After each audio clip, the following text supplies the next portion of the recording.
نحمده ونصلي ونسلم على رسوله الكريم أما بعد فأعوذ بالله من الشيطان الرجيم بسم الله الرحمن الرحيم وما خلقت الجن والإنس إلا ليعبدون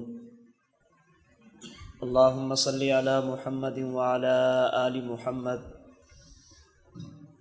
كما صليت على إبراهيم وعلى آل إبراهيم إنك حميد مجيد اللهم بارك على محمد وعلى آل محمد كما باركت على إبراهيم وعلى آل إبراهيم إنك حميد مجيد۔ قرآن کریم کی اس آیت کریمہ میں اللہ پاک نے میرے اور آپ کے دنیا میں آنے کے مقصد کو بیان فرمایا۔ وما خلقت الجن والانس الا لیعبدون، فرمایا کہ میں نے جنات کو اور انسانوں کو اپنی عبادت کے لیے دنیا میں پیدا کیا۔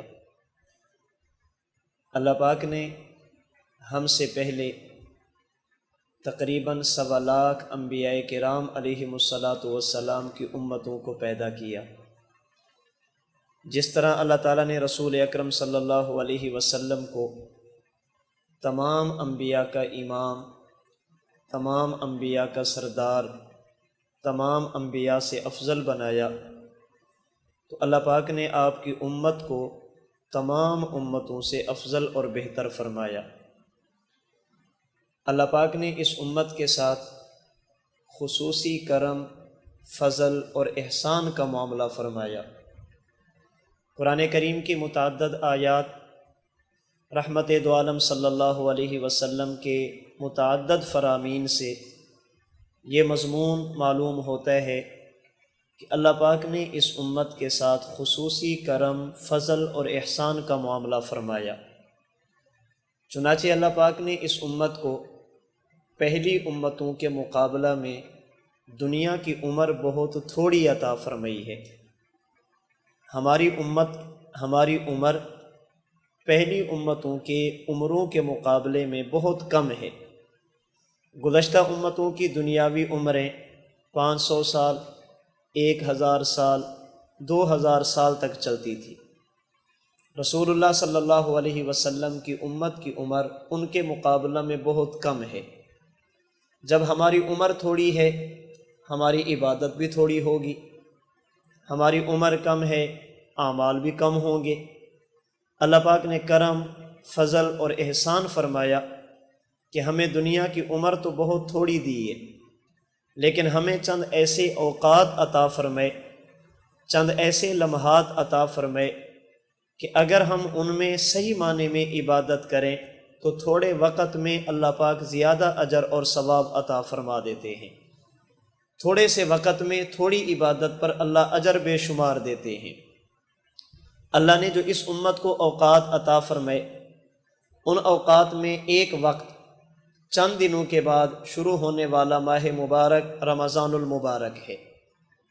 اللہ پاک نے یہ اس امت کو ایسی نعمت عطا فرمائی، ایام معدودات، جس کے دن بہت کم ہیں، گنتی کے چند دن ہیں، لیکن اگر انسان ان چند دنوں کو اللہ کے رسول صلی اللہ علیہ وسلم کی منشا کے مطابق گزار لے تو یہ انسان کو بہت بلندی پر لے جاتے ہیں۔ تھوڑے وقت میں اللہ پاک انسان کو اس پر اجر بہت زیادہ عطا فرماتے ہیں۔ رمضان المبارک کا مہینہ اللہ پاک کی طرف سے اہل ایمان کے پاس مہمان بن کر آتا ہے۔ رمضان المبارک کا مہینہ اللہ پاک کی طرف سے اہل ایمان کے پاس مہمان بن کر آتا ہے، اور شریعت مطہرہ پڑھنے سے یہ بات معلوم ہوتی ہے کہ جب بھی کسی مسلمان کے پاس کوئی مہمان آ جائے تو مسلمان کا حق بنتا ہے کہ اس مہمان کے حقوق کا خیال کرے، اس مہمان کو سنبھالے، اس مہمان کے حقوق کو ادا کرے۔ مہمان کے حق کیا ہوتے ہیں؟ مہمان کے بنیادی حقوق میزبان پر 3 ہوتے ہیں۔ نمبر 1، جب مہمان آنے لگے تو اس کا استقبال کرنا، اسے مرحبا کہنا۔ آنے پر اسے خوش آمدید کہنا۔ نمبر 2، جب تک مہمان رہے اپنی حیثیت اور مہمان کی شان کے مطابق اس کا اکرام کرنا، اس کی مہمان نوازی، عزت کرنا۔ نمبر 3، جب مہمان جانے لگے تو اچھے طریقے پر اسے رخصت اور الوداع کہنا۔ یہ کسی بھی مہمان کے 3 حق ہیں میزبان پر۔ آنے لگے تو استقبال کیا جائے، جب تک رہے تو اکرام کیا جائے، اور جب جانے لگے تو پھر اسے الوداع اور رخصت کیا جائے۔ رمضان المبارک کا مہینہ اللہ پاک کی طرف سے ہمارے پاس مہمان بن کے آنے والا ہے، تو ہمارے ذمے رمضان کے یہ 3 بنیادی حق ہیں۔ نمبر 1، آنے لگے تو اس کا استقبال کیا جائے۔ نمبر 2، جب تک رہے اس کا اکرام کیا جائے، اور نمبر 3، جب جانے لگے تو اچھے طریقے پر اسے رخصت اور الوداع کیا جائے۔ اگر کوئی بندہ کسی مہمان کے یہ 3 حق ادا کر دے، آنے پر استقبال، رہنے پر اکرام اور جانے پر الوداع، یہ مہمان جہاں بھی جائے گا میزبان کی تعریف کرے گا، جہاں بھی بیٹھے گا اچھے لفظوں میں اس کا تذکرہ کرے گا۔ اگر میں نے اور آپ نے رمضان کے یہ 3 حق ادا کر دیے، آنے پر اس کا استقبال کیا، جب تک رہے اس کا اکرام کیا، اور جب جانے لگے تو اسے اچھے طریقے پر رخصت اور الوداع کیا، یہ رمضان جہاں بھی جائے گا اچھے لفظوں میں ہمارا ذکر کرے گا، خواہ وہ دنیا ہو، خواہ وہ قبر ہو یا آخرت ہو، جہاں بھی ہم جائیں گے رمضان ہمارے ساتھ وفا والا معاملہ کرے گا۔ رمضان المبارک کا سب سے پہلا حق ہے اس کا استقبال کرنا۔ جیسے مہمان کے آنے پر استقبال کیا جاتا ہے، رمضان کے آنے پر بھی اس کا استقبال کرنا۔ یاد رکھنا، رمضان المبارک اللہ کی طرف سے ہمارے پاس مہمان ہے، یہ مہمان روحانی ہے، جسمانی نہیں ہے۔ جسمانی مہمان کے آنے پر استقبال اس کی حیثیت اور شان کے مطابق، روحانی مہمان کے آنے پر اس کا استقبال اس کی حیثیت اور شان کے مطابق۔ اگر مہمان جسمانی ہو، میزبان کیا کرتا ہے؟ راستہ صاف کرتا ہے، دیکھتا ہے کہ راستے میں ایسی چیز تو نہیں جو مہمان کے لیے تکلیف کا ذریعہ بنے، کوئی گڑھا تو نہیں ہے، کوئی ایسے کانٹے تو نہیں ہے جو مہمان کو لگ جائیں، کوئی ایسے پتھر وغیرہ تو نہیں ہے جو مہمان کے راستے میں رکاوٹ بنے۔ پھر غسل کرتا ہے، اچھا لباس پہنتا ہے، خوشبو لگاتا ہے، کیوں؟ میرے پاس میرے مہمان آ رہے ہیں۔ مہمان کے آنے پر، جسمانی مہمان کے آنے پر اپنے جسم کو پاک صاف کیا جاتا ہے، اپنے جسم کو تیار کیا جاتا ہے۔ رمضان المبارک کا مہینہ اللہ کی طرف سے ہمارے پاس روحانی مہمان ہے، اس کے آنے پر اپنی روح کو بیدار کیا جاتا ہے، اپنی روح کو پاک اور صاف کیا جاتا ہے، اپنی روح کو بنایا اور سجایا جاتا ہے۔ رحمت دو عالم صلی اللہ علیہ وسلم نے اپنے مبارک فرمان سے اور اپنے مبارک عمل سے، اپنے قول اور اپنے فعل سے، اپنی زبان اور اپنے اعمال سے رمضان المبارک کا استقبال فرمایا، اور صحابہ کرام رضی اللہ تعالی عنہم اجمعین کو سمجھایا کہ یہ آنے والا مہمان کتنا عظیم ہے۔ جیسے ہمارے پاس کوئی مہمان آنے لگے، ہم گھر کے بچوں کو سمجھاتے ہیں کہ بیٹا آنے والا مہمان بہت عمدہ ہے، اس کے ساتھ یوں پیش آنا ہے، یوں پیش آنا ہے، یوں پیش آنا ہے، آنے سے پہلے سمجھاتے ہیں، اور جب مہمان آ جائے تو پھر عملی طور پر بچوں کو کر کے دکھاتے ہیں کہ استقبال کیسے کیا جاتا ہے۔ جناب رسول اللہ صلی اللہ علیہ وسلم نے رمضان المبارک کے آنے سے پہلے اپنے مبارک فرمان سے اور رمضان المبارک کے آنے پر اپنے مبارک عمل سے استقبال کر کے دکھایا کہ رمضان المبارک کا استقبال کیسے کرنا ہے۔ جہاں تک تعلق ہے حضور کے فرمان کی، جہاں تک تعلق ہے آپ کے مبارک فرمان کا، احادیث مبارکہ میں ہے جب رجب المرجب کا مہینہ شروع ہوتا، ابھی رمضان میں 2 ماہ باقی ہوتے، رسول اللہ صلی اللہ علیہ وسلم اللہ پاک سے دعا مانگ رہے ہیں، اللہم بارک لنا فی رجب و شعبان و بلغنا رمضان، اے اللہ رجب اور شعبان کو ہمارے لیے مبارک فرما اور ہمیں صحت و سلامتی کے ساتھ رمضان المبارک کی سعادت نصیب فرما۔ آپ رمضان المبارک کی تیاری 2 مہینے پہلے فرما رہے ہیں، رمضان المبارک کے آنے کی دعائیں 2 مہینے پہلے فرما رہے ہیں۔ پھر جوں جوں وقت گزرتا جاتا حضور علیہ الصلاۃ والسلام صحابہ کرام رضی اللہ تعالی عنہم اجمعین کو آنے والے مہمان کی اہمیت بتاتے کہ رمضان کیا ہے۔ کبھی آپ فرما رہے ہیں کہ آنے والا مہمان ایسا ہے، جو ہی یہ آئے گا اللہ پاک جنت کے سارے دروازے کھول دیں گے، کسی ایک دروازے کو بھی بند نہیں رکھا جائے گا۔ جب یہ مہمان آئے گا اللہ پاک جہنم کے سارے دروازے بند کر دیں گے، کسی ایک دروازے کو بھی کھلا نہیں چھوڑا جائے گا۔ اس کے آنے پر جنت کھلی جا رہی ہے اور اس کے آنے پر جہنم کو بند کیا جا رہا ہے۔ اور جب تک یہ مہمان رہے گا اللہ پاک شیاطین کو قید فرما دیتے ہیں۔ عبادت کے راستے میں رکاوٹ بننے والی سب سے بڑی چیز شیطان ہے۔ اللہ پاک رمضان کے چاند نظر آتے ہی شیاطین کو قید فرما دیتے ہیں۔ یہی وجہ ہے بہت سارے لوگ جو پورا سال مسجد میں نظر نہیں آتے، رمضان میں وہ بھی مسجد میں نظر آتے ہیں۔ عبادات میں اضافہ ہو جاتا ہے، مسلمانوں کی مسجد کی آبادی بڑھ جاتی ہے۔ کیوں؟ اس لیے کہ اب دشمن قید ہے۔ پھر بھی اگر کوئی بندہ رمضان المبارک کے مہینے میں عبادت نہ کر سکے تو پھر اس کی نفس کی شرارت، اس کی محرومی، بدقسمتی کہا جا سکتا ہے، جسے رسول اللہ صلی اللہ علیہ وسلم نے یوں فرمایا: بدبخت، بدقسمت اور محروم ہے وہ شخص جس کی زندگی میں رمضان کا مہینہ تو آئے لیکن وہ اللہ پاک سے اپنے گناہوں کی مغفرت اور بخشش نہ کرا سکے۔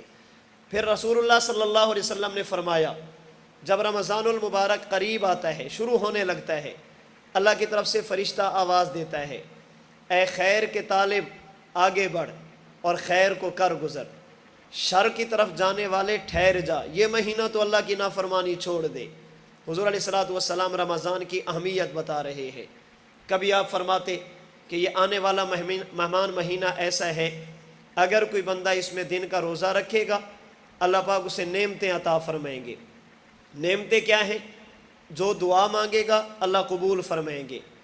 اگر روزہ رکھنے کی وجہ سے اس کے منہ سے بدبو نکلے گی، وہ اللہ کے ہاں مشک اور عنبر سے زیادہ پاک، صاف اور عمدہ ہوگی، اللہ کے ہاں وہ زیادہ پسندیدہ ہوگی۔ اور رمضان المبارک کا روزہ رکھنے والا ایسا ہوگا کہ سمندر کی تہ میں رہنے والی مچھلیاں، جانور اور پرندے اس کے حق میں استغفار کریں گے اور روزانہ اس کے لیے جنت کو سجایا جائے گا۔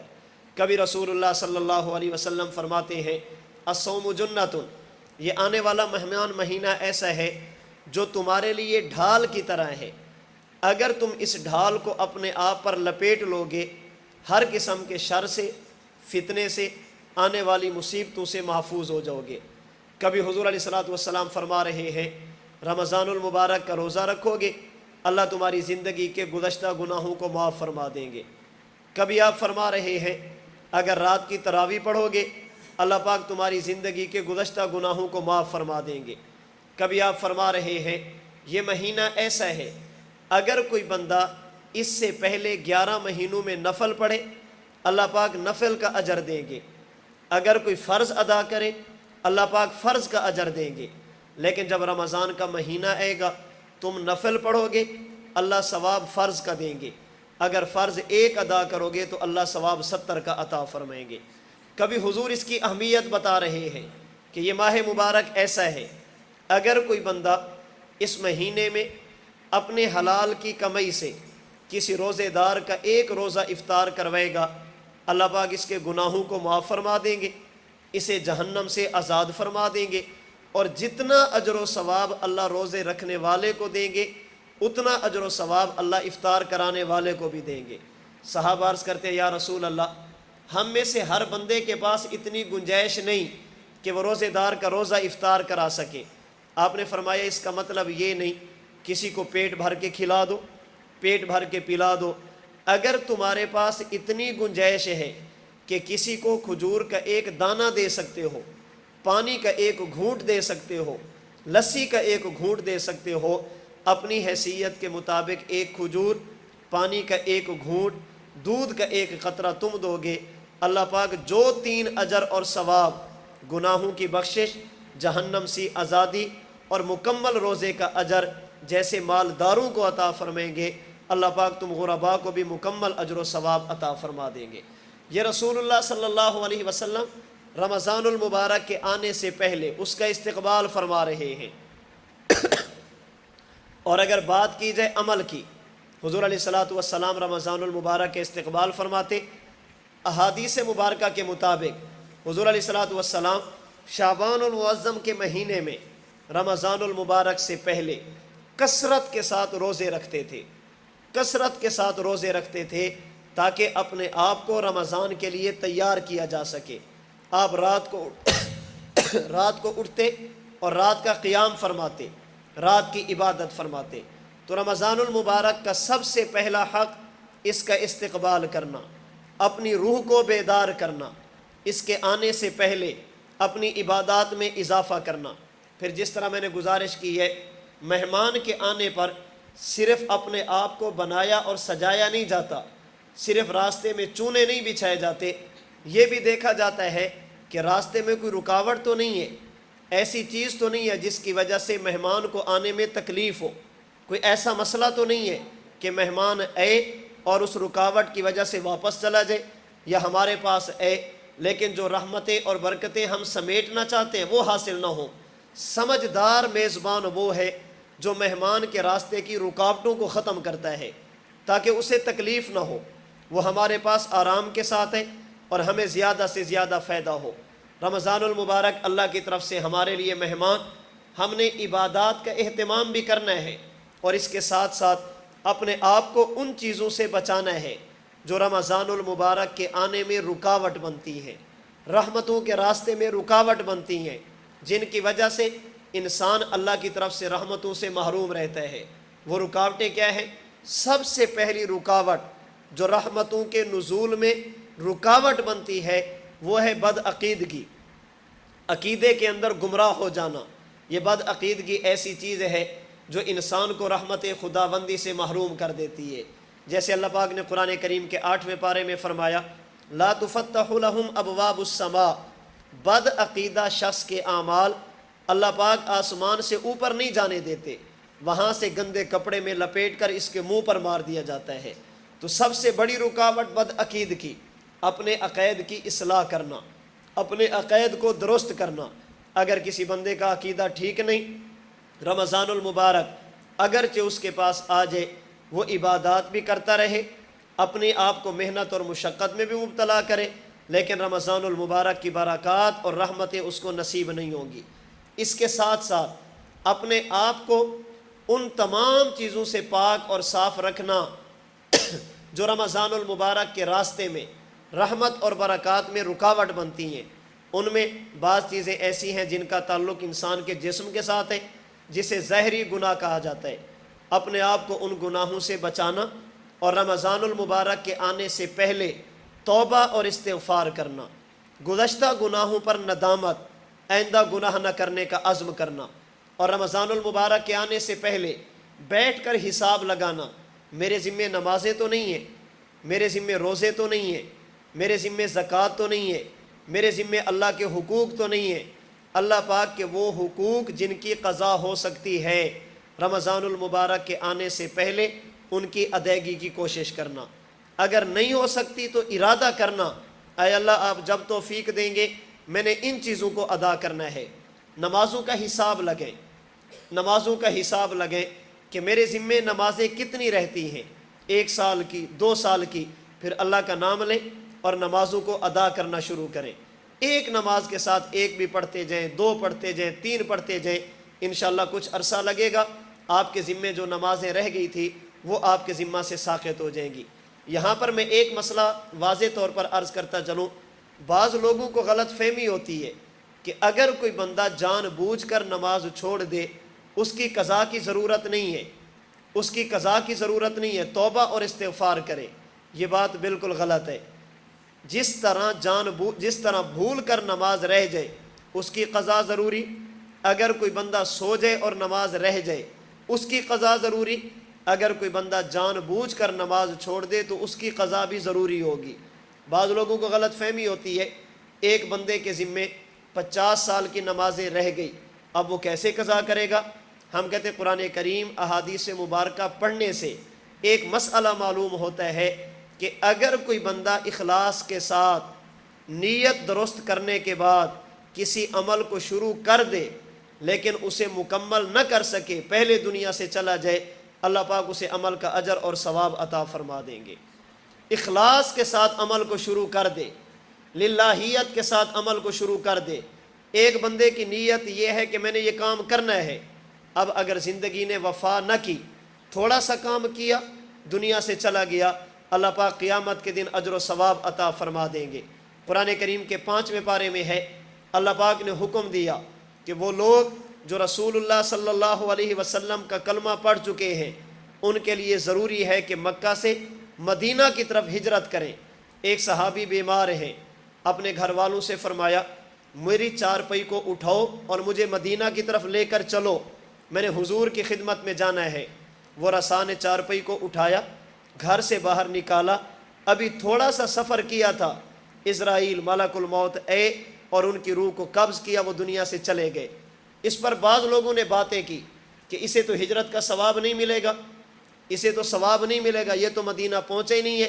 اللہ پاک نے قرآن کریم کے 5ویں پارے میں فرمایا کہ جس بندے نے اخلاص کے ساتھ اللہ کی رضا کے لیے ہجرت شروع فرما دی، پھر وہ راستے میں موت اس کو آ گئی اور دنیا سے چلا گیا، اللہ پاک اسے ہجرت کا اجر و ثواب عطا فرما دیں گے، اس لیے کہ وہ چل پڑا تھا۔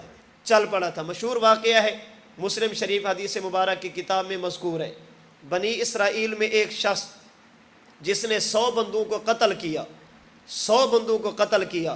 پھر توبہ کے نیت سے چل پڑا، کسی اللہ والے کی مجلس میں گیا، انہوں نے بتایا کہ فلاں جگہ پہ جاؤ، اس جگہ پر لوگ رہتے ہیں، ان کے ساتھ عبادت کرو اور توبہ کرو، اللہ تمہیں معاف فرما دیں گے۔ اب یہ بندہ یہاں سے چلا، ابھی راستے میں تھا، اسرائیل ملک الموت آئے اور ان کی روح کو قبض کیا۔ اب جنت کے فرشتے جنت کے رومال، جنت کے برتن لے کر آئے کہ ہم نے اس کی روح کو جنت میں لے کر جانا ہے، یہ جنتی ہے۔ جہنم کے فرشتے کہتے ہیں نا، ہم نے اسے جہنم کی طرف لے کر جانا ہے۔ جنت والوں سے پوچھا گیا ابھی جنت میں کیوں؟ کہنے لگے اس لیے کہ توبہ کی نیت سے چل پڑا تھا۔ جہنم والوں سے پوچھا گیا ابھی جہنم میں کیوں؟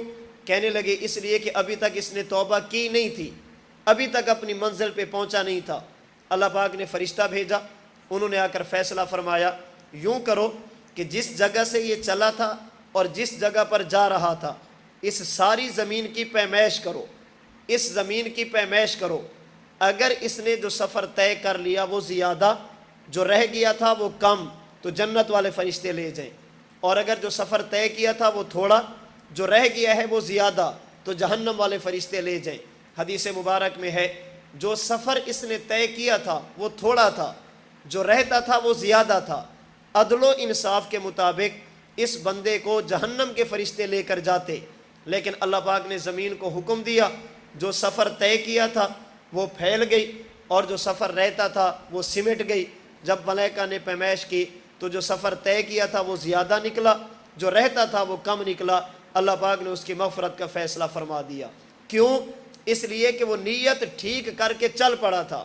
اس لیے یاد رکھنا، اگر کسی بندے کے ذمے نمازیں رہ گئی ہیں، محض توبہ اور استغفار کافی نہیں، ان نمازوں کو قضا کرے۔ اگر روزے رہ گئے ہیں، محض توبہ اور استغفار کافی نہیں، ان روزوں کی قضا کرے۔ اگر زکوٰۃ رہ گئی ہے، یہ محض توبہ اور استغفار کافی نہیں، زکوٰۃ کو ادا کرے۔ اسی طرح حقوق العباد ہیں، بندوں کے حقوق ہیں، ان کی ادائیگی کی فکر کرے، اپنی روح کو ان تمام گناہوں سے بچائے جو اللہ کی رحمت کے راستے میں رکاوٹ بنتی ہیں، ان میں کینہ، بغض، حسد، آپس کی نفرت، مسلمانوں کے بارے میں غلط خیالات، ان چیزوں سے اپنے آپ کو بچانا۔ تو رمضان المبارک کے آنے سے پہلے ہم آج سے ہی اپنی روح کو بیدار کرنا شروع کریں، اپنی عبادات کو بڑھا دیں، اپنے معمولات میں اضافہ کر دیں، اللہ کی فرما برداری والے، اللہ کے رسول صلی اللہ علیہ وسلم کی فرما برداری والے اعمال ہم بڑھاتے چلیں۔ یہ رمضان المبارک کا سب سے پہلا حق ہے، آنے پر اس کا استقبال کرنا۔ رحمت دو عالم صلی اللہ علیہ وسلم نے اپنے مبارک قول سے، اپنے مبارک فعل سے، اپنی مبارک زبان سے اور اپنے مبارک عمل سے رمضان المبارک کا استقبال فرمایا۔ کسی بھی مہمان کا دوسرا حق، جب تک مہمان رہے اس کا اکرام کرنا، جب تک مہمان رہے اس کی تعظیم کرنا، جب تک مہمان رہے اس کی عزت کا خیال کرنا۔ رمضان المبارک اللہ کی طرف سے ہمارے پاس مہمان، اور مہمان ہے روحانی، ہمارا حق بنتا ہے جب تک رمضان رہے ہم اس کا اکرام کریں۔ اور رمضان المبارک کا اکرام وہ عبادات ہے، رمضان المبارک کا اکرام عبادات ہے۔ رمضان المبارک جو چیزیں چاہتا ہے وہ عبادات ہیں، اس لیے ہم رمضان المبارک کے مہینے میں عبادات کا اہتمام کریں۔ دیکھیں، ہم نے صبح سحری کے لیے اٹھنا ہے، ہم نے سحری کھانی ہے، روزہ رکھنا ہے، کوشش کریں 10 منٹ 15 منٹ 20 منٹ پہلے اٹھ جائیں، 2 4 6 8 رکعتیں نماز تہجد ادا کریں، نماز تہجد کی ادائیگی کی فکر کریں، کوشش کریں۔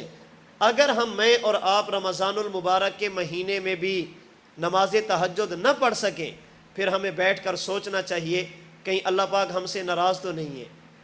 اٹھ بھی رہے ہیں، کھانا بھی کھا رہے ہیں، لیکن 2 رکعت پڑھنے کی توفیق نہیں مل رہی۔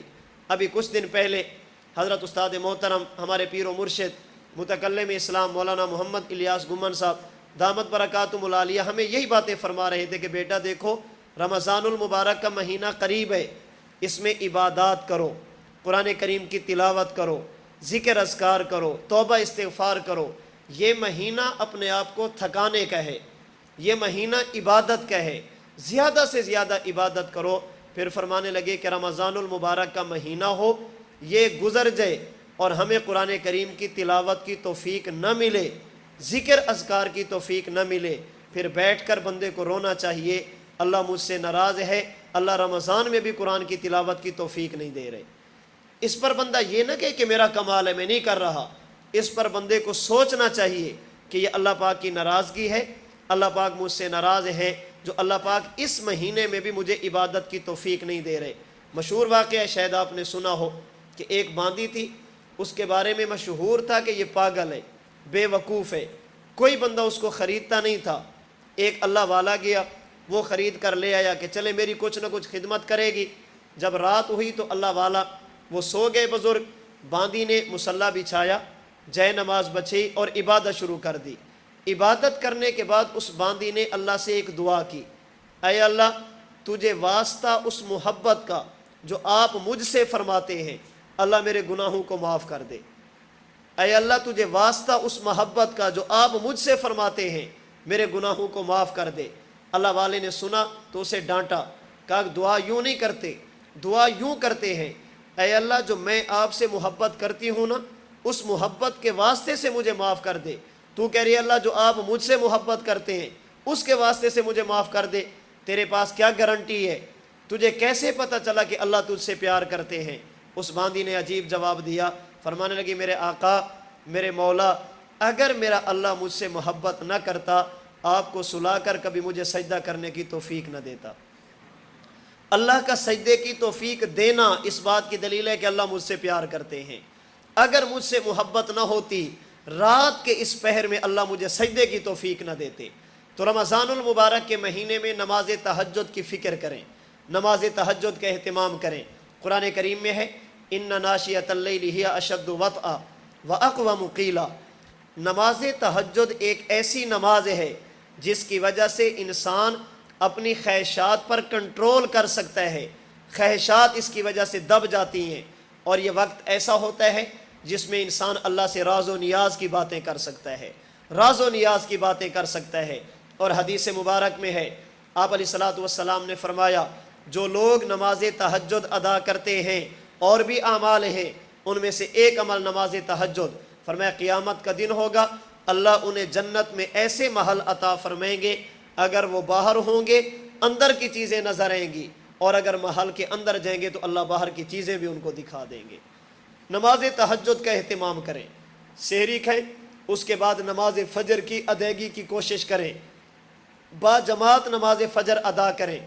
10-15 منٹ بچانے کے لیے جلدی جلدی نماز پڑھ کر سو نہ جائیں، مسجد میں سنتیں ادا کریں، ذکر اذکار کریں، قرآن کریم کی تلاوت کریں، فجر کی نماز جماعت کے ساتھ تکبیر اولیٰ کے ساتھ ادا کریں۔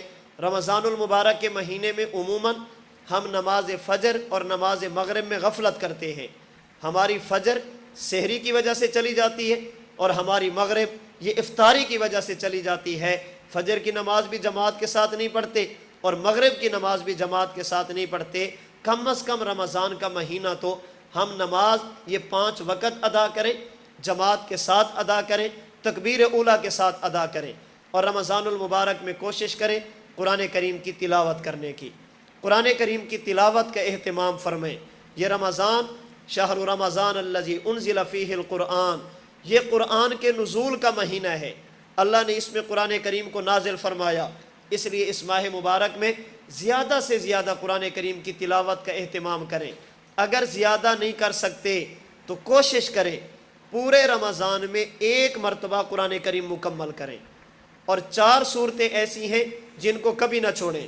نماز فجر کے بعد سورۃ یاسین پڑھیں، نماز مغرب کے بعد سورۃ الواقعہ پڑھیں، نماز عشاء کے بعد سورۃ الملک پڑھیں، اور جمعہ کے دن سورۃ الکہف کی تلاوت کریں۔ ان 4 صورتوں کو کبھی نہ چھوڑیں۔ اس کا فائدہ کیا ہوگا؟ احادیث مبارکہ کے مطابق جو بندہ نماز فجر کے بعد سورہ یاسین کی تلاوت کرتا ہے، اللہ سارے دن کے کام اس کے بنا دیتے ہیں، اللہ سارے دن کے کام آسان فرما دیتے ہیں۔ نماز مغرب کے بعد واقعہ پڑھے، اللہ پاک اسے غربت سے، فقر و فاقہ سے، محتاجی سے بچا لیتے ہیں۔ نماز عشاء کے بعد سورۃ ملک پڑھے، اللہ پاک قبر کے عذاب سے بچا لیتے ہیں، اور جمعہ کے دن سورۃ الکہف کی تلاوت کرے، اللہ پاک اس بندے کو ہر قسم کے فتنے سے محفوظ فرما لیتے ہیں۔ اب بتائیں بچا کیا ہے؟ اگر ہم یاسین پڑھیں تو دن کے کام بنے، ہم واقعہ پڑھیں تو غربت ختم ہو، عشاء پڑھیں تو قبر کے عذاب سے بچیں، سورۃ الکہف پڑھیں تو فتنوں سے بچ جائیں۔ اس کے بعد رہتا کیا ہے؟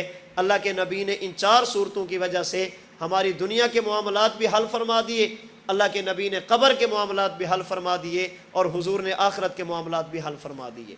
زیادہ سے زیادہ قرآن کریم کی تلاوت کا اہتمام فرمائیں، راتوں کو اٹھنے کا اہتمام فرمائیں۔ رسول اکرم صلی اللہ علیہ وسلم رمضان المبارک میں کتنی عبادت کرتے؟ سیدہ عائشہ رضی اللہ تعالی عنہا کی روایت فرماتے جب رمضان کا چاند نظر آتا، اس وقت سے لے کر عید کا چاند نظر آنے تک اللہ کے نبی رات کو بستر پر آرام نہیں فرماتے تھے، ساری رات عبادت فرما رہے ہیں۔ جوں وقت گزرتا جاتا آپ کی عبادت میں اضافہ ہوتا جاتا، جوں وقت گزرتا جاتا آپ مزید اپنے آپ کو مشقت میں ڈالتے۔ میں ایک بات عرض کرنے لگا ہوں، ہمارا عقیدہ ہے اللہ کے نبی معصوم تھے، ہمارا عقیدہ ہے نبی کی زندگی میں کسی قسم کا گناہ نہیں ہے، ہمارا عقیدہ ہے اللہ کے نبی جب قبر میں جاتے ہیں نبی سے قبر میں سوال نہیں ہوتے، ہمارا عقیدہ ہے قیامت کے دن اللہ کے نبی جب اللہ کی بارگاہ میں جائیں گے، نبی سے نبی کی زندگی کے بارے میں حساب و کتاب نہیں ہوگا، نبی سے ایک بات پوچھی جائے گی، ماذا اجبتم، تمہیں جو میں نے دین دے کر بھیجا تھا تم نے امت کو پہنچایا تھا؟ اگر پہنچایا تھا تو امت نے جواب کیا دیا تھا؟ نبی کی زندگی کے بارے میں نبی سے حساب نہیں ہوگا، نہ قبر میں نہ قیامت کے دن۔ اللہ اپنے نبی کو معصوم بناتے ہیں، نبی کی زندگی میں کسی قسم کا گناہ نہیں ہوتا، اللہ اپنے نبی کو ہر قسم کے گناہ سے بچاتے ہیں۔ وہ نبی معصوم ہو کر اتنی عبادت کرتا ہے، مجھے اور آپ کو کتنی کرنی چاہیے؟ وہ پیغمبر جس کی وجہ سے پوری کائنات کو بنایا گیا، وہ پیغمبر جس کی وجہ سے زمین کو پستی، آسمان کو بلندی ملی، سورج چاند اور ستاروں کو روشنی ملی، سمندر کے پانی کو روانی ملی، انبیاء کو نبوت ملی، اولیاء کو ولایت ملی، مجھے اور آپ کو وجود اور ایمان ملا، ہمیں رمضان اور قرآن ملا۔ وہ نبی ساری رات کھڑے ہو کر عبادت کر رہے ہیں، مجھے اور آپ کو کتنی عبادت کرنی چاہیے یہ فیصلہ میں اور آپ خود کریں۔ ہمارا تو سننا گناہ والا، ہمارا بولنا گناہ والا، ہمارا دیکھنا گناہ والا، ہمارا سوچنا گناہ والا، ہم تو گناہوں کے ماحول میں رہتے ہیں۔ ہمیں مزید عبادت کا اہتمام کرنا چاہیے۔ اور پھر اگر بات ہم اپنے اکابرین کی کریں، اپنے اسلاف کی کریں، جب رمضان المبارک کا مہینہ آتا ہمارے بزرگ کتنی عبادت کرتے، کتنی اللہ کی عبادت کرتے۔ حضرت امام ابو حنیفہ نعمان بن ثابت رحمۃ اللہ علیہ کے بارے میں آتا ہے، رمضان المبارک کا چاند نظر آنے سے لے کر عید الفطر کا چاند نظر آنے تک امام صاحب رحمۃ اللہ علیہ 61 مرتبہ قرآن کریم مکمل کرتے تھے۔ 60 اور 1 61 یہ صرف قرآن ہے، ذکر اس کے علاوہ، نوافل اس کے علاوہ، دیگر معمولات اس کے علاوہ، یہ امام صاحب کے صرف قرآن کریم ہے جو 61 مرتبہ آپ رمضان المبارک کے مہینے میں قرآن کریم مکمل کرتے۔ حافظ ابن حجر عسقلانی رحمۃ اللہ علیہ نے ہدی الساری مقدمہ فتح الباری میں لکھا، رمضان المبارک کا چاند نظر آتا، حضرت امام بخاری رحمۃ اللہ علیہ اپنی مسجد میں ہوتے، آپ کے شاگرد، آپ کے مقتدی، آپ کے مرید آپ کے پاس مسجد میں اکٹھے ہوتے، حضرت امام بخاری رحمۃ اللہ علیہ انہیں نماز تراویح میں قرآن کریم سناتے۔ توجہ رکھیے، حضرت امام بخاری رحمۃ اللہ علیہ اپنے مقتدیوں کو نماز تراویح میں قرآن کریم سناتے، اور کتنا سناتے؟ ابن حجر عسقلانی رحمۃ اللہ علیہ فرماتے ہیں آپ ایک رکعت میں 20 آیتوں کی تلاوت کرتے، ایک رکعت میں 20 آیتوں کی تلاوت فرماتے۔ نماز تراویح سے فارغ ہوتے، شاگرد گھروں کو چلے جاتے، حضرت امام بخاری رحمۃ اللہ علیہ اپنے گھر میں جاتے، نماز تہجد کے لیے کھڑے ہوتے، اور نماز تہجد میں کبھی 10 پارے پڑھتے اور کبھی 15 پارے پڑھتے۔ تراویح کے بعد نماز تہجد میں 10 پارے 15 پارے، پھر آپ سحری فرماتے، نماز فجر ادا فرماتے، اپنے دیگر معمولات کے ساتھ ساتھ اپنے اور کام کاج بھی کرتے اور قرآن کریم بھی پڑھتے رہتے، قرآن کریم بھی پڑھتے رہتے۔ حافظ ابن حجر عسقلانی رحمۃ اللہ علیہ لکھتے ہیں مؤذن افطاری کا اعلان بعد میں کرتا تھا، امام بخاری رحمۃ اللہ علیہ قرآن کریم پہلے مکمل فرماتے تھے۔ یعنی صبح سے لے کر شام تک ایک دن میں ایک قرآن کریم پڑھ رہے ہیں، اور نماز تہجد میں اگر 10 پارے روزانہ پڑھیں تو رمضان المبارک کے مہینے میں تہجد میں آپ 10 مرتبہ قرآن پڑھتے تھے، اور اگر 15 روزانہ پڑھیں تو نماز تہجد میں 15 قرآن کریم تلاوت کرتے تھے۔ آپ 10 لگا لیں، امام بخاری نماز تہجد میں اور اس کے بعد دن کے وقت رمضان کے مہینے میں 40 مرتبہ قرآن کریم مکمل فرماتے، اور نماز تراویح میں کتنا پڑھتے؟ ایک رکعت میں 20 آیتیں، ایک رکعت میں 20 آیتوں کی تلاوت کرتے۔ اب میں ایک مسئلہ سمجھانے لگا ہوں۔ حضرت امام بخاری رحمۃ اللہ علیہ ایک رکعت میں آیتیں پڑھتے ہیں 20، اگر امام بخاری کی آپ رکعتیں لگے 8 کہ وہ 8 رکعت پڑھتے تھے، ایک رکعت میں 20 آیتیں، تو 8 رکعتوں میں یہ آیتیں بنے گی 160۔ ایک رات کی تراویح کی آیتیں اگر 8 پڑھیں تو یہ 160 آیتیں بنتی ہیں۔ 30 راتیں تک امام بخاری روزانہ 160 آیتیں پڑھتے رہیں تو یہ پورے مہینے کی نماز تراویح کی آیتیں بنتی ہیں 4800۔ اس کا معنی یہ کہ امام بخاری کا قرآن کریم تراویح میں مکمل نہیں ہو رہا۔ اگر 8 پڑھیں تو نماز تراویح میں قرآن مکمل نہیں ہے، اور اگر امام بخاری ایک رکعت میں آیتیں پڑھیں 20 اور رکعتیں بھی پڑھیں 20، ایک رات کی آیتیں بنتی ہیں 400، اور اگر 30 راتوں تک یوں چلتے رہیں تو یہ 30 راتوں کی آیتیں بنتی ہیں 12000۔ اس کا معنی یہ ہے کہ امام بخاری رحمۃ اللہ علیہ تقریباً 2 مرتبہ قرآن کریم تراویح میں مکمل فرماتے۔ اور مسئلہ یہی ہے اگر کوئی بندہ نماز تراویح میں قرآن آہستہ پڑھتا ہو، زبان کا مسئلہ ہو، اس کے لیے سنت یہ ہے کہ کم از کم 1 مرتبہ قرآن کریم مکمل کرے، اور اگر کسی بندے کی رفتار ٹھیک ہو، زبان چلتی ہو، اس کا حق بنتا ہے کہ 2 مرتبہ قرآن کریم مکمل کرے۔ تو کیا خیال ہے، امام بخاری تہجد میں 10 قرآن پڑھ رہے ہیں، دن کے اندر رمضان میں 30 قرآن پڑھ رہے ہیں، تو تراویح میں 1 بھی نہیں پڑھتے ہوں گے؟ اس کا معنی یہ کہ امام بخاری تراویح 20 رکعت پڑھتے تھے، 8 نہیں پڑھتے تھے۔ یہی مسئلہ ہے شریعت کا، یہی مسئلہ ہے رمضان المبارک میں تراویح کی رکعتیں 20، اللہ کے رسول صلی اللہ علیہ وسلم نے 20 پڑھی ہیں۔ مصنف ابن ابی شیبہ کی حدیث، سنن الکبریٰ بیہقی کی حدیث، مسند عبد بن حمید کی حدیث، تاریخ جرجان کی حدیث، اللہ کے نبی نے نماز تراویح کی رکعتیں 20 پڑھی ہیں۔ حضرت عمر، حضرت عثمان، حضرت علی المرتضیٰ، حضرت عبداللہ بن مسعود، حضرت ابی بن کعب رضی اللہ عنہم اجمعین، یہ ائمہ تھے جو نماز تراویح پڑھانے والے۔ ان کے دور میں بھی تراویح 20 رکعت پڑھی جاتی تھی۔ اس لیے جس طرح ہم روزہ رکھتے ہیں اور پورا رکھتے ہیں، ادھورا نہیں رکھتے، ہمیں چاہیے کہ ہم رمضان المبارک کے مہینے میں نماز تراویح پڑھیں اور پوری پڑھیں، اور پوری تراویح 20 رکعت ہے، 20 تراویح سے کم نہیں پڑھنی۔ تو یہ حضرات وہ ہیں جو قرآن کریم کی اتنی تلاوت کرتے. امام صاحب 61 مرتبہ قرآن کریم اور امام بخاری تقریباً 42 مرتبہ قرآن کریم رمضان المبارک کے مہینے میں مکمل کر رہے ہیں. ہمارے ایک چکوال کے دوست ہیں, وہ ایک دن فرمانے لگے کہ مولانا میں یہ بات پڑھتا بھی تھا, سنتا بھی تھا, بیان بھی کرتا تھا کہ امام صاحب رحمۃ اللہ علیہ ساری رات کھڑے ہو کر قرآن پڑھتے تھے, امام بخاری ساری رات کھڑے ہو کر قرآن پڑھتے تھے, لیکن ذہن میں ایک سوال آتا تھا, دل میں ایک خیال ابھرتا تھا, یار یہ ساری رات عبادت کرتے تھے, تھکتے نہیں تھے, انہیں تھکاوٹ نہیں ہوتی تھی, انہیں نیند نہیں آتی ہوگی, اکتاہٹ نہیں ہوتی ہوگی.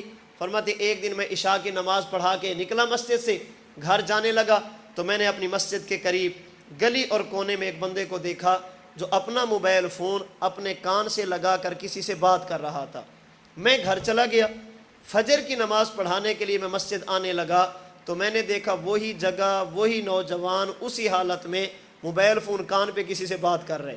میں رک گیا, میں نے سلام کیا, میں نے کہا بیٹا کون ہو؟ انہوں نے بتایا کہ مولانا صاحب یہ جو فلاں بندہ ہے نا میں اس کا بیٹا ہوں. میں نے کہا رات جب میں گیا تھا تو آپ تھے؟ جی میں تھا.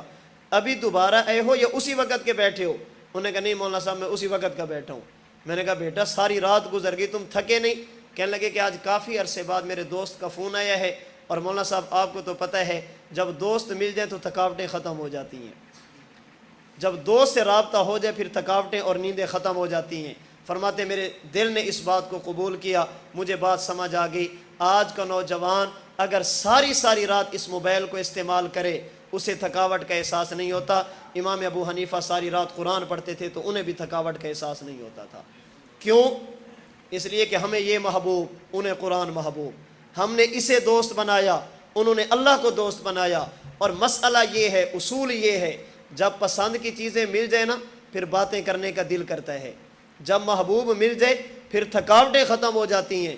انہوں نے محبوب بنایا قرآن کو, محبوب بنایا اللہ کو, محبوب بنایا اللہ کے نبی کو. ساری رات کھڑے ہیں, عشاء کے وضو سے فجر کی نماز پڑھ رہے ہیں. آج یہ لوگوں کو کیوں سمجھ نہیں آ رہی؟ ہم جس ماحول میں رہتے ہیں یہ گناہ کا ماحول ہے, فحاشی کا ماحول ہے, عریانی کا ماحول ہے. ہمیں یہ تو سمجھ آئے گا, کسی کا نفل پڑھنا سمجھ نہیں آئے گا, یہ تو سمجھ آئے گا, تلاوت کرنا سمجھ نہیں آئے گا. اگر کوئی بندہ ساری رات موبائل فون استعمال کرے, کوئی بندہ یہ نہیں کہتا یار اس کو نیند نہیں آتی, اس کے گھر والے نہیں ہیں, اس کی بیوی بچے نہیں ہیں, ان کے حقوق نہیں ہیں. کیوں؟ اس لیے کہ ہمیں یہ سمجھ آ گیا. اور اگر ہم یہ کہیں امام ابو حنیفہ نے 40 سال تک عشاء کے وضو سے فجر کی نماز ادا کی, کہتے تھکتے نہیں تھے, نیند نہیں آتی تھی, سوتے نہیں تھے.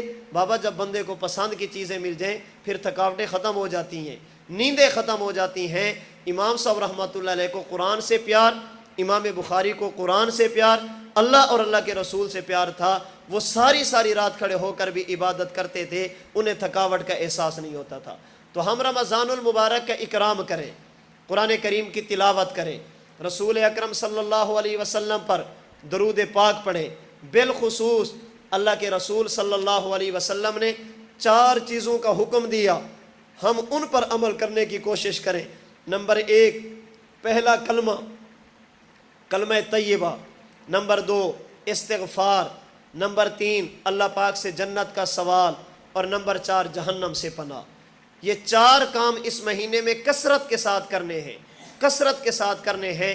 اگر اکٹھے کہنا چاہیں تو ایک ہی جملے میں کہہ سکتے ہیں, لا الہ الا انت نستغفرک ونتوب الیک نسألک الجنہ ونعوذ بک من النار. اللہ ہم تیرے علاوہ کسی کو معبود نہیں سمجھتے, ہم تیرے علاوہ کسی کو سجدہ نہیں کرتے, ہم تیرے علاوہ کسی کو خالق مالک اور رازق نہیں مانتے. لا الہ الا انت, ہمارا سب کچھ تو ہے. نستغفرک ونتوب الیک, اے اللہ ہم گزشتہ گناہوں پر معافی مانگتے ہیں, آئندہ گناہ نہ کرنے کا ارادہ کرتے ہیں. اللہ ہماری توبہ, آج کے بعد تیری نافرمانی نہیں کریں گے. نسألک الجنہ, اے اللہ ہم آپ سے جنت مانگتے ہیں. ونعوذ بک من النار, اللہ جہنم سے پناہ مانگتے ہیں. اٹھتے بیٹھتے ان 4 کلمات کا کثرت کے ساتھ ورد کرتے رہیں, کلمہ طیبہ, استغفار, اللہ سے جنت کا سوال اور جہنم سے پناہ. یہ رمضان المبارک کا اکرام ہے. جب تک رمضان رہے اپنے آپ کو عبادات میں کھپا دیں, اپنے آپ کو عبادات میں لگا دیں. ایک بات میں یہاں مزید بھی واضح کرتا چلوں، رمضان المبارک جب تک رہے ہم عبادات کا اہتمام کریں، یہ رمضان کا اکرام ہے، لیکن رمضان کا اصل اکرام یہ ہے کہ ہم رمضان میں گناہ نہ کریں، رمضان میں گناہ نہ کریں، اللہ کی نافرمانی نہ کریں، اللہ کے رسول صلی اللہ علیہ وسلم کی نافرمانی نہ کریں۔ مہمان آپ کے پاس آ گیا، آپ اسے کھلا بھی رہے ہیں، پھر ساتھ ساتھ اسے تکلیف بھی دے رہے ہیں۔ آپ کے پاس آ گیا، آپ پلا بھی رہے ہیں، ساتھ ساتھ اسے تکلیف بھی دے رہے ہیں۔ اسے کھانا پینا یاد نہیں رہے گا، تکلیف یاد رہے گی۔ تکلیف کے بعد کھانا پینا بھول جاتا ہے۔ مہمان کو آپ زیادہ نہ کھلائیں لیکن تکلیف نہ دیں، مہمان آپ سے خوش ہو کر جائے گا۔ رمضان میں 5 وقت کی نماز ادا کریں، دن کا روزہ رکھیں، رات کی تراویح پڑھیں، اپنے معمولات پورے کریں، نوافل نہیں پڑھتے نہ پڑھیں، کم از کم رمضان کے مہینے میں گناہ نہ کریں، اللہ کی نافرمانی نہ کریں۔ یہ نہیں کبھی کوئی غلط چیز دیکھ رہے ہیں، کیوں؟ ٹائم پاس کر رہا ہوں۔ غلط چیز سن رہے ہیں، کیوں؟ ٹائم پاس کر رہا ہوں۔ گپ شپ لگا رہے ہیں، غلط، کیوں؟ ٹائم پاس کر رہا ہوں۔ رمضان یہ ٹائم پاس کرنے کے لیے نہیں، یہ رمضان سیزن ہے، نیکیوں کا سیزن۔ جب سیزن ہو تو اسے ضائع نہیں کیا جاتا، اسے ٹائم پاس کے طور پر نہیں گزارا جاتا، اسے زیادہ سے زیادہ قیمتی بنایا جاتا ہے۔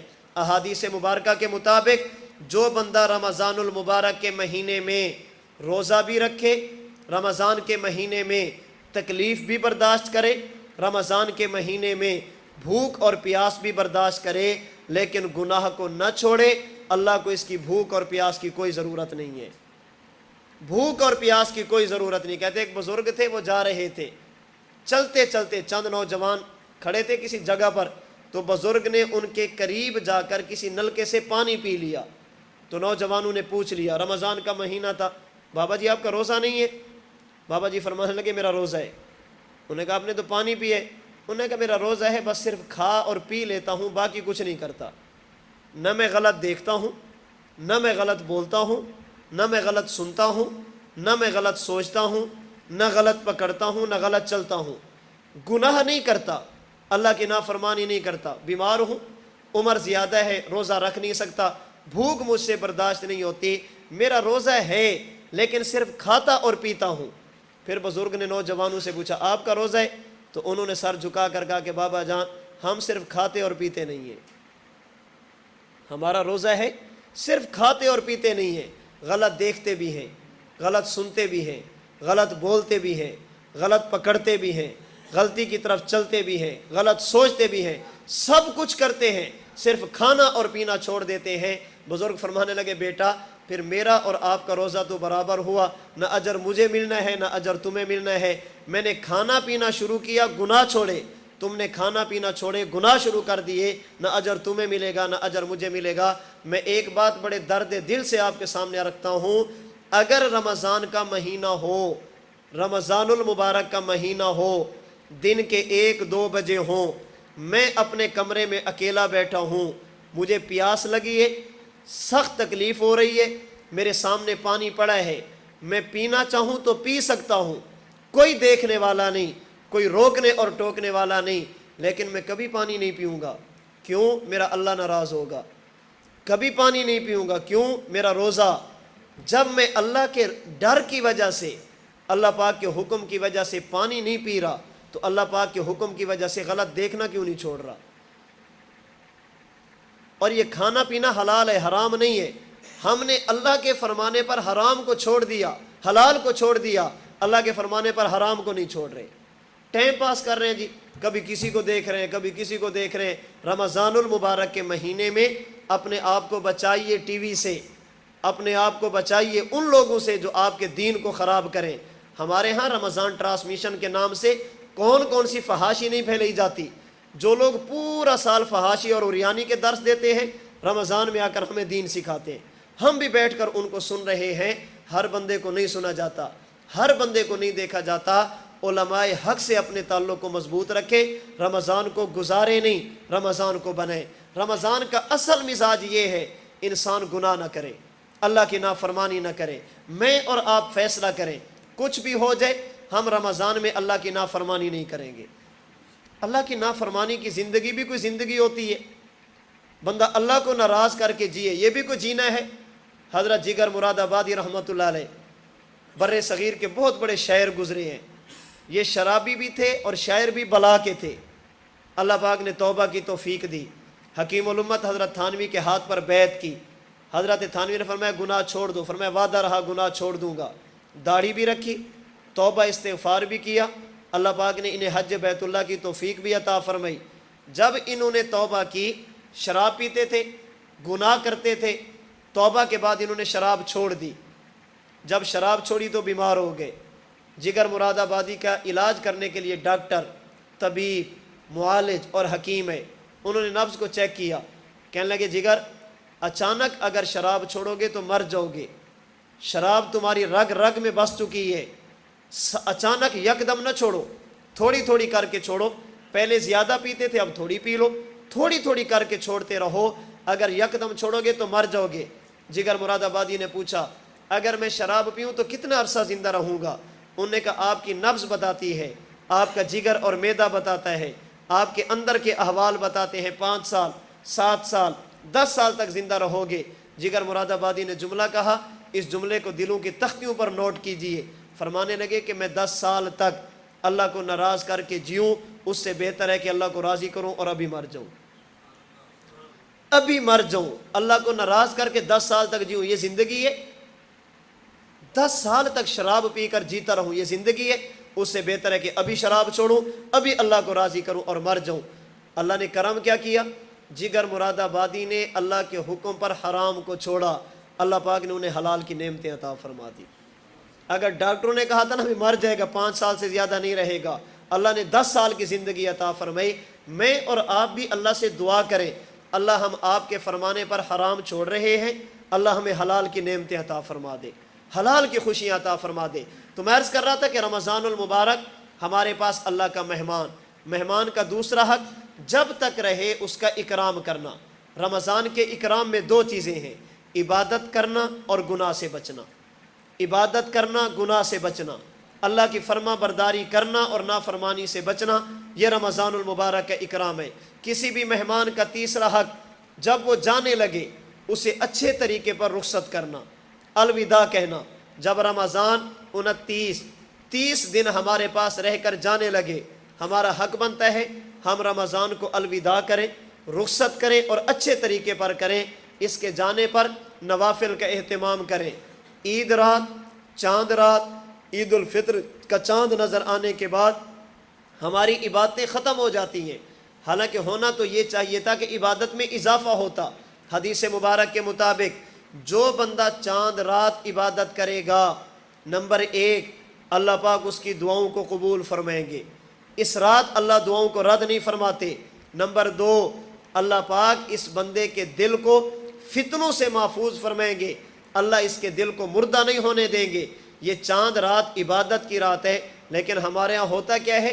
پورا مہینہ عبادت کی، روزہ بھی رکھا، تراویح بھی پڑھی، قرآن کریم کی تلاوت بھی کی، اللہ نے توفیق دی تو اعتکاف میں بھی بیٹھ گئے۔ جو ہی چاند نظر آیا ہم سیدھا بازار میں، جو ہی چاند نظر آیا ہم شاپنگ کے لیے گئے، وہاں پر جا کر ساری رات بد نظری کر کے گناہوں کے ماحول میں رہ کے ہم پورے مہینے کی عبادت کو ضائع کر کے آ جاتے ہیں۔ کوشش کریں رمضان کا چاند نظر آنے سے پہلے اپنی شاپنگ کریں، اپنے کپڑے ضرورتیں پہلے خرید لیں، جوتے ضرورتیں پہلے خرید لیں، ضرورت کی چیزیں رمضان میں کم سے کم بازار جائیں، رمضان مسجد میں گزاریں، زیادہ سے زیادہ وقت مسجد کو دیں۔ عید والی رات عبادت کی بجائے بازار کی طرف جانا اور وہاں پر جا کر گناہ کے ماحول میں رہنا، یہ اپنی ساری عبادات کو ضائع کرنے والی بات ہے۔ اس رات عبادت کر کے رمضان کو اچھے طریقے پر رخصت کیا جائے۔